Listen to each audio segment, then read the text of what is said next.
कांग्रेस के पास बड़े मंजे हुए वकील हैं, लेकिन एक बड़े वकील कपिल सिब्बल थोड़ा दूरी बनाए हुए थे। एक सवाल बार बार खड़ा हो रहा है, पूछा भी जा रहा है कि सूरत का जो मामला है उसमें कपिल सिब्बल साथ में होते तो क्या ये स्थितियां बनती, क्या सिब्बल ज़्यादा बेहतर तरीके से मैनेज कर सकते थे। लेकिन साथ ही साथ ये भी गौर करने वाली बात है कि ऐसा नहीं है कि सिब्बल के अलावा और वकील नहीं हैं। अभिषेक मनु सिंघवी हैं, वो भी ज़बरदस्त वकील हैं, जाने माने वकील हैं और कांग्रेस के साथ हैं अभी भी। अब बड़ा सवाल है, ये साथ में आ गए हैं तो राहुल गांधी की लोकसभा सदस्यता वापस दिलवाएंगे कपिल सिब्बल और अभिषेक मनु सिंघवी। राहुल गांधी के लिए सिब्बल और सिंघवी ने मोर्चा संभाल लिया है, तैयारी कर रहे हैं। दरअसल विपक्ष लगातार ये आरोप लगा रहा है कि अडानी के मामले को राहुल गांधी ने उठाया, जिसके बाद बीजेपी की तरफ से साजिश रची गई और राहुल गांधी को शिकार बनाया गया। इधर कपिल सिब्बल भी लगातार राहुल गांधी के समर्थन में ट्वीट करने में लगे हुए हैं और बीजेपी के आरोपों का जवाब भी दे रहे हैं। धर्मेंद्र प्रधान और अनुराग ठाकुर ने जब प्रेस कॉन्फ्रेंस की थी तो उसके बाद कपिल सिब्बल ने बड़ा करारा जवाब दिया था उस पर। वहीं सूरत कोर्ट का फैसला आने के बाद वरिष्ठ वकील और राज्यसभा सांसद अभिषेक मनु सिंघवी ने भी कानूनी तौर पर मोर्चा संभाल लिया है। सिंघवी ने कोर्ट के फैसले को जल्दबाजी में लिया गया फैसला बताया और कहा कि संविधान में दर्ज बात को इस मामले में दरकिनार किया गया है। वहीं कांग्रेस के वरिष्ठ नेता प्रमोद तिवारी ने पत्रकारों को बताया था कि राहुल गांधी पर जो फैसला आया है उस पर कपिल सिब्बल, अभिषेक मनु सिंघवी, सलमान खुर्शीद और विवेक तनखा भी बहुत शानदार वकील हैं, कांग्रेस के हैं और साथ ही साथ में वरिष्ठ वकीलों में वो भी शुमार हैं देश के। ये रिपोर्ट तैयार कर रहे हैं। तिवारी ने आगे कहा था कि रिपोर्ट बनते ही हाईकोर्ट में अपील फाइल की जाएगी। ये पहला मौका नहीं है जब देश के वकीलों ने विपक्षी नेताओं के लिए कानूनी रूप से मोर्चा संभाला हो। 2014 के बाद विपक्ष और उसके नेताओं के लिए देश के दोनों दिग्गज वकील कई बार, यानी अभिषेक मनु सिंघवी और कपिल सिब्बल, संकट मोचक की भूमिका निभा चुके हैं। कपिल सिब्बल और अभिषेक मनु सिंघवी टॉप पर रहे हैं इस मामले में। सिब्बल और सिंघवी की जोड़ी ने आरजेडी, कांग्रेस, टीएमसी समेत कई पार्टियों के नेताओं को कोर्ट में राहत दिलाई है। मनमोहन सिंह की सरकार के दौरान कांग्रेस को वकीलों की पार्टी कहा जाता था, लेकिन 2014 के बाद राजनीतिक लड़ाई में भले कांग्रेस पिछड़ गई, कानूनी लड़ाई में पार्टी कई बार जीती है। ऐसे में आइए हम आपको बताते हैं अभिषेक मनु सिंघवी किन किन नेताओं को अभी तक राहत दिलवा चुके हैं। 64 साल के अभिषेक मनु सिंघवी भी कई मामलों में राहत दिलवा चुके हैं कई नेताओं को, तो इन दोनों की बात करते हैं। अगर सिंघवी की बात करें तो राहुल गांधी की सदस्यता रद्द होने के बाद कानूनी मोर्चा संभालने की वजह से वो सुर्खियों में है। वो 37 साल की उम्र में साल 1997 में भारत के एडिशनल सॉलिसिटर जनरल बनाए गए थे। वर्तमान में सिंघवी भी राज्यसभा के सांसद हैं। सोनिया गांधी, राहुल गांधी, पवन खेड़ा, डीके शिव कुमार जैसे नेताओं के लिए कोर्ट में संकट मोचक बन चुके हैं। सिंघवी अभी भी विपक्ष के कई नेताओं के केस की पैरवी कर रहे हैं।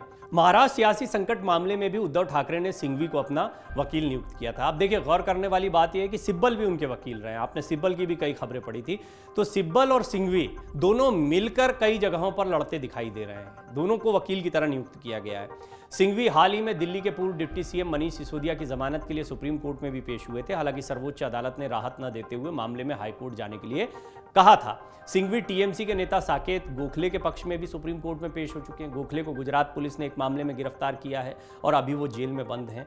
सुप्रीम कोर्ट के वरिष्ठ वकील अभिषेक मनु सिंघवी ने कैम्ब्रिज और हार्वर्ड विश्वविद्यालय से वकालत की पढ़ाई की है। पीएचडी में उनके शोध का विषय आपातकाल में पावर का उपयोग था। उन्होंने 1980 के दशक में सुप्रीम कोर्ट में वकालत शुरू की थी।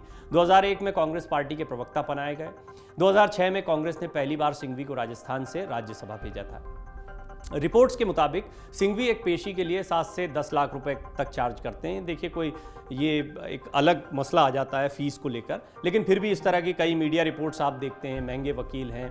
कांग्रेस के अलावा सिंघवी आम आदमी पार्टी और तृणमूल कांग्रेस के नेताओं के लिए भी कानूनी लड़ाई लड़ते रहे। सिंघवी कपिल सिब्बल के साथ मिलकर पी चिदम्बरम, सोनिया राहुल समेत कई केसों में दलील रख चुके हैं। दोनों कांग्रेस के रहे थे। अब सिब्बल नहीं है, लेकिन सिब्बल की कांग्रेस से करीबी ये बताती है कि सिब्बल ने कभी भी दूरियां नहीं बनाकर रखी कांग्रेस से। और वकालत अलग चीज़ है, राजनीति अलग चीज़ है। राजनीति की अपनी मजबूरियां होती हैं, लेकिन वकालत उनका पेशा है। ऐसे में आइए अब हम आपको ये भी बताते हैं कि कपिल सिब्बल ने किन किन नेताओं को राहत दिलवाई है। हमने अभिषेक मनु सिंघवी के बारे में बताया, तो कई मामले हैं जिनमें दोनों साथ में भी दिखाई देते हैं। लेकिन सिब्बल के केसेस की बात करें तो साल 2015 में नेशनल हेराल्ड केस में कपिल सिब्बल सोनिया गांधी और राहुल गांधी को जमानत दिलवा चुके हैं। ये एक बहुत ही चर्चित मामला रहा है, अभी तक बहुत चर्चित है। 2016 में उत्तराखंड की कांग्रेस सरकार हटाकर राष्ट्रपति शासन लगा दिया गया था। सिब्बल ने पैरवी की थी, सरकार बहाल करवाई थी। 2020 में आईएनएक्स मीडिया मामले में जेल में बंद पूर्व केंद्रीय मंत्री पी चिदम्बरम को सिब्बल ने जमानत दिलवाई थी। चिदम्बरम के बेटे को भी सिब्बल जमानत दिलवा चुके हैं। चारा घोटाले में सुप्रीम कोर्ट में बंद लालू प्रसाद यादव को साल 2021 में जमानत दिलवाकर कर जेल से बाहर निकालने में सिब्बल की बड़ी भूमिका बताई जाती है। 2022 में सेंट्रल एजेंसी ने अभिषेक बनर्जी के विदेश जाने पर रोक लगा दी थी। तब सिब्बल ने सुप्रीम कोर्ट में मामले की पैरवी कर उन्हें विदेश जाने की अनुमति दिलवाई थी। 27 महीने तक अलग अलग मामलों में जेल में बंद सपा के कद्दावर नेता आजम खान को कपिल सिब्बल जमानत दिलवा चुके हैं। उनके बेटे और पत्नी को भी सिब्बल ने ही जेल से आजाद करवाया था। हाल ही में यूपी के पूर्व मुख्यमंत्री अखिलेश यादव आय से ज्यादा संपत्ति मामले में सुप्रीम कोर्ट से बड़ी राहत पा चुके हैं। इस मामले की पैरवी भी कपिल सिब्बल ने ही की थी। मनमोहन सिंह की सरकार में कई मंत्रालयों की कमान संभाल चुके हैं कपिल सिब्बल। सुप्रीम कोर्ट के वरिष्ठ वकील और राज्यसभा सांसद हैं। सिब्बल 2022 में कांग्रेस से इस्तीफा देकर सपा के सपोर्ट से निर्दलीय राज्यसभा सांसद चुने गए थे। 2014 के बाद से सुप्रीम कोर्ट में विपक्षी दलों और उनके नेताओं के लिए कपिल सिब्बल ही सबसे अधिक पेश हुए हैं। सिब्बल अब तक सोनिया गांधी, लालू यादव, अखिलेश यादव, हेमंत सोरेन समेत कई विपक्षी नेताओं के लिए संकट मोचक की भूमिका निभा चुके हैं। सिब्बल अभी भी सुप्रीम कोर्ट में कई विपक्षी नेताओं की पैरवी कर रहे हैं और अभिषेक मनु सिंघवी, कपिल सिब्बल दोनों का रिकॉर्ड देखें तो दोनों मिलकर अब राहुल गांधी के लिए रणनीति बना रहे हैं।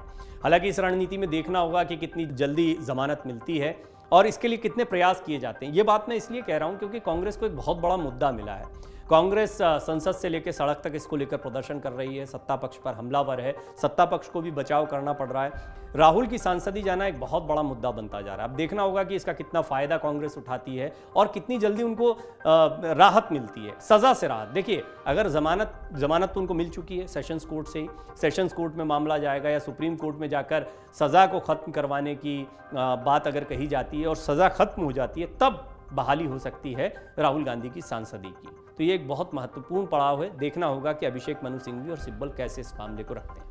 अमर उजाला अब आपके टीवी पर भी। अपने स्मार्ट टीवी पर YouTube पर सर्च करें अमर उजाला, चैनल सब्सक्राइब करें और देखें ताजा खबरें, वो भी HD क्वालिटी में।